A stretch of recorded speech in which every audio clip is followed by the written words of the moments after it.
let's please bring in Jim Barker, CFL on TSN, for his weekly Friday spot. And hey, Coach, before we go any further, I think you saw our poll question today. It is, what's the best quarterback-receiver tandem in the CFL?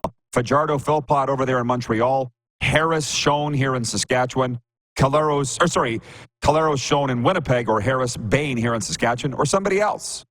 How would you answer that? Well, without question, right now it's Fajardo and Philpott. What they're doing is special. I mean, they're on a different plane right now. Cody's the best quarterback in the league, and anybody who argues that hasn't watched a game. So I would say that group. A couple I thought that you missed. I think Vernon Adams and Justin McInnes is a really up-and-coming combination.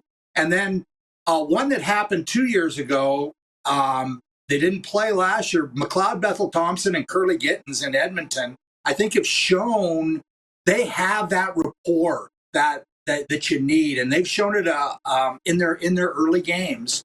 So, there's a lot of great combinations, and what's interesting is they're all Canadian receivers. I mean, when I think of Edmonton now with McLeod, I don't think of Eugene Lewis. I think of Curly Gittins, because he's the one who seems to just be making plays. So, it's pretty interesting, but there's some great combinations right now. We're getting great quarterbacking, better quarterbacking that's ever, I believe in the history of the league right now. The quarterback ratings are higher than they've ever been. And what that just spells great for the CFL, because the games become exciting. I mean, what you don't want is a bunch of sacks, which we haven't had this year. That's the thing. You watch the UFL and things like, you turn it on and guys are getting sacked and they're 3 and outs, and we're not getting a lot of that up here. I mean, it's been pretty exciting. That's because of the quality of the quarterback play, and the receiver play has been outstanding. So I'm excited about the way things are going. I have a great game tonight with Winnipeg and BC. And what does that Ottawa game last night tell you about Winnipeg? I mean, do you have to factor that in? I'm not sure how bad they are. Yeah. Well, we'll get to that. But I want to examine something. The reason I think spring football is never going to be anything is sitting back and looking at it big picture. Put on your media hat, Jim, not your football hat. The fans don't know who the players are in the spring leagues. They don't know who they are. Whereas in the CFL, these quarterbacks are big names. We could sit and talk about this forever. I don't think this is the best era of quarterback play in the CFL. And Jim, you've been around in this league since '97, but we'll talk about that another time. But the athleticism, whoa, that first touchdown we're seeing like OBJ quality catches, and there's the athleticism is amazing. I had DeBuck on the other day, and DeBuck said, despite the UFL, Matt DeBuck, you coached him, he said that the talent has not dropped off of the CFL. So that's it's not like the recruiting isn't a problem. So that's something the CFL needs to prop up. We need to know who these players are, and we do. We just got to make sure everybody knows who they are. And I don't necessarily mean that it's the 9 best quarterbacks that have been in this league. What I'm saying is the passing games the quarterbacks are throwing at a higher efficiency than they ever have in history. And I think a lot of that has to go with all these teams playing these 4-deep coverages, and you don't get near as much man-to-man defense anymore. You just get a lot of these kind of mushy zones. And guys, I mean, last night, they're completing. If they're not completing over 70% of their passes, they're like toward the bottom of the league. And it never used to be like that. And I put a lot of that on what the defenses are doing these days. That Ottawa defense yesterday was as bad as I've seen in a long time. I mean, their secondary, they had a guy run a quick out on one of the corners, and the guy actually did a 360-degree turn and covering it. I mean, how can you do that? It just, I thought the defense was just horrible yesterday in the secondary. And I think that has a lot to do with why the quarterback efficiency is so high, because people are playing these soft, mushy zones. Yeah, but I think you were coaching in this league when they really started to enforce pass interference more than ever. And the second they did, their completion percentage has skyrocketed. That's what I saw at that time. And that was when Jones was with us. Well, the hash he was mark, so mad. Yeah. The hash Go ahead. marks has made a big difference. Where moving the hash marks in has made a big difference in the passing games, because now it just creates a lot more problems for defenders in terms of having to defense the field and the amount of ground they have to cover. And I honestly believe that's why the teams don't play a lot of man-to-man coverage, because to ask a Sam linebacker to run from inside on that hash mark and stay with some of these fast receivers is really difficult to do. So, that's why you get these soft zone defenses. Yeah, so there's two reasons right there. The hash marks, and also, again, you can't put your hands on them. You're not, it's being flagged, right? True. So there's two reasons why the completion percentages are higher. Now, here's another. So you're just itching to talk about Bombers BC. I can tell it. And we got a lot of viewers in Winnipeg, as you found out when you were there for the Combine. What's this about Brady Oliveira? I'm getting all this noise about Brady Oliveira, that he's not starting. Why is this such a big thing in Winnipeg? Well, again, I think it's one of those. The guy hasn't practiced pretty much all year. I don't think he practiced this week, yet he's going to be on the roster. Osh says he's going to play some. I do think practice is important in football. I think it's something that you can't just turn it on game day. And I go back to during the preseason when they said they weren't going to play Zach Collaros at all. I believe that's been a major problem for him. They've got a new right tackle, and nobody would think about a right tackle being a difference for a quarterback. But I went through the film because I was just felt this, that when Lofton sets the right tackle for Winnipeg now, he turns his shoulders and he blocks the guy, and there's about a 2-yard span between he and Zach. When Hardrick blocks the same guy last year, there's a 4 to 5 yard difference between where that guy's at and Zach. I think he's feeling pressure, even when it's not hitting him. He's feeling that guy closer because the tackle sets differently. And I just think that every year there's things that are different. And that was I hope they learn from that, because he's just completely out of rhythm. Their offense is completely out of rhythm.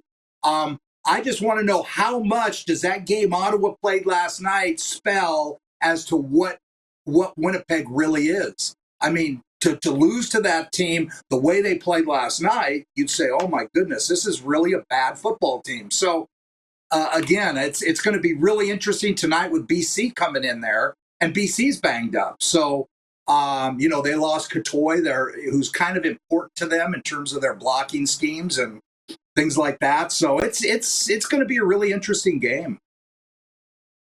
Yeah, well, this isn't supposed to happen. We're in week 3. You don't have any hitting in training camp. You don't play vets in the preseason, and now we got banged up teams in week 3 already. Like, what the hell? Like, I got to ask you this. You've been in this league again. 97, I think you said, was your first time. Do we not put way too much focus on the first 6 games? The opening third, like, we're running off with all these generalizations on who's good and who's bad. Aren't teams still trying to figure out who they are at this point? Or am I completely out of lunch and said, no, you got to get with it from week 1? I don't know. No, I think you're right. I think people put a little too much on it, but winning is a habit. And I think you look at Saskatchewan, who has played very average, I think. I don't think they've played spectacular in any stretch in either game. And they're 2-0 going home for the first time. I mean, how would you like to be 2-0 going home? Or you have Edmonton, who played Saskatchewan well, was up 14 points in the fourth quarter, then played Montreal well, and they're 0-2 going into Toronto. I mean, I'd much rather be 2-0 going into Saskatchewan playing at home, and because they're learning how to win. And that's what, we talk, you hear a lot of talk this year more than ever about culture. And, culture's great, but culture happens when you win.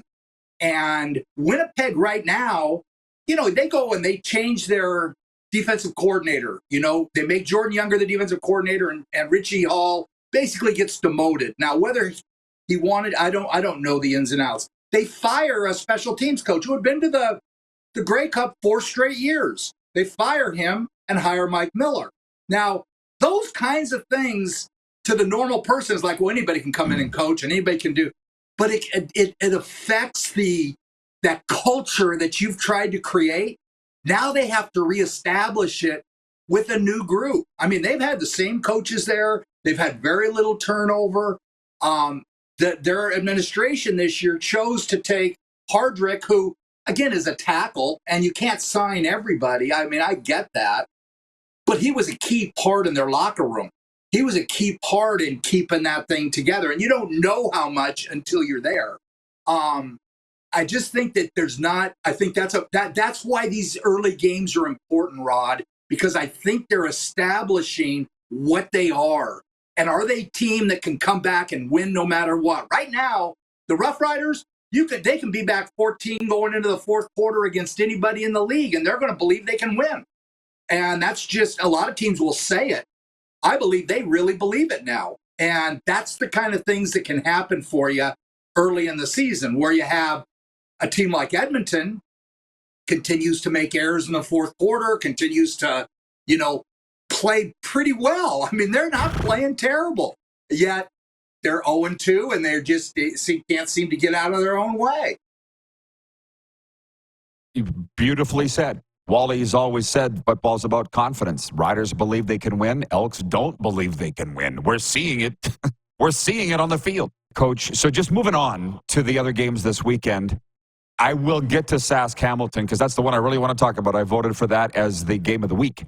But Edmonton and Toronto, I just got to vote for the Argos. I want to pick Jones. I actually love Jones. But until they win, I can't. So what is your take on the Argos and Cameron Dukes with that big game at BMO Field? Well, again, I think school's still out on him. I mean, he played well that first week. People are going to get more of a feel of what he is. So the preparation becomes different. Like Drew Brown. Drew Brown, I thought, played really well the first week, and I thought last night he didn't play very well. He missed some throws he should have made. I thought he forced some throws, and that's going to happen now as you play more.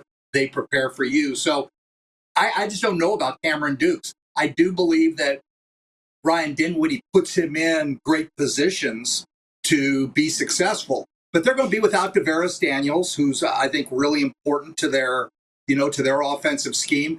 And more important, they're going to be without Flo Orimolade, who is the best pass rusher in the league. And I'll put that up against anybody. I mean, I just think he's so quick, and he really creates problems for teams. So they're playing Hunter Stewart at right tackle, and I thought, how are they going to be able to block Flo? And now with him not playing, I think it evens the playing field a little bit. So I'm fully expecting Edmonton to come out and really do everything they can do. And I think McLeod is going to play very well. I think it's an important game for him personally. I haven't talked to him, but I would believe that this game's big for him. So it should be interesting. I would take the Argos just because I think they're so much better on the two lines, both their offensive line and defensive line. But it could be a very, very interesting game, especially if Edmonton can get up early and can get a little bit of confidence and then not make the stupid mistakes. They can play with Toronto.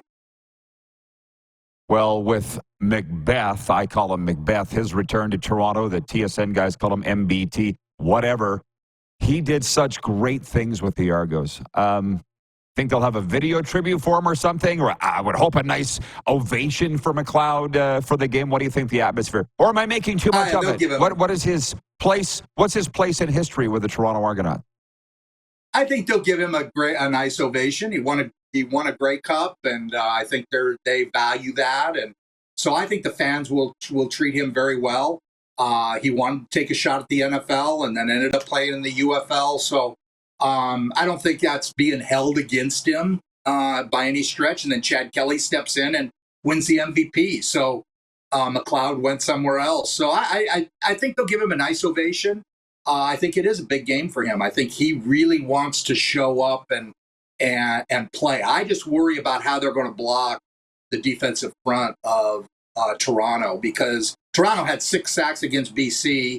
Calgary had none against them. I just think their defensive line is pretty stout, and they're coming off a bye week. Mandy in Edmonton wants to know what you were going to say before I rudely cut you off and went to commercial break. Do you remember now? You know what I was going to say? I was going to say what I love about being on your show, Rod, is I can say kind of crazy things, whatever I really believe. And, I mean, sometimes a lot of people will shake their head and say that can't. But when I said the biggest game of the year was Saskatchewan and Edmonton in that first week, I really meant it. And when you look at what's happened since then and just the belief and that building what they're trying to build in Saskatchewan and not being able to build what they're trying to build in Edmonton, that game was crucial. So that was all I was going to say was remember back when I said this was the biggest game of the year. And I believe that because of how important the early season is to doing things like we talked about. I appreciate that you say those things, and we're in year 6 of this show. This is the 1,272nd episode, 1,272 episodes. Wow. And we foster a community here and an environment of letting people be themselves, and our viewers love it. Say what you want. You're not going to get trampled here no matter what you say. I do. Yeah, and thank you. Okay.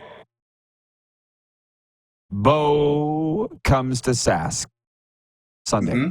Hamilton is. I was reading this article about what a great start it's been. And listen, he looked sensational last week. He really did. He looked like the older Bo of old, but they still lost. And that Ticat fan base is an aggrieved fan base that nobody talks about. For what, other than they talk about it there in Hamilton. But I mean, they got a lot of baggage. They're 0-2.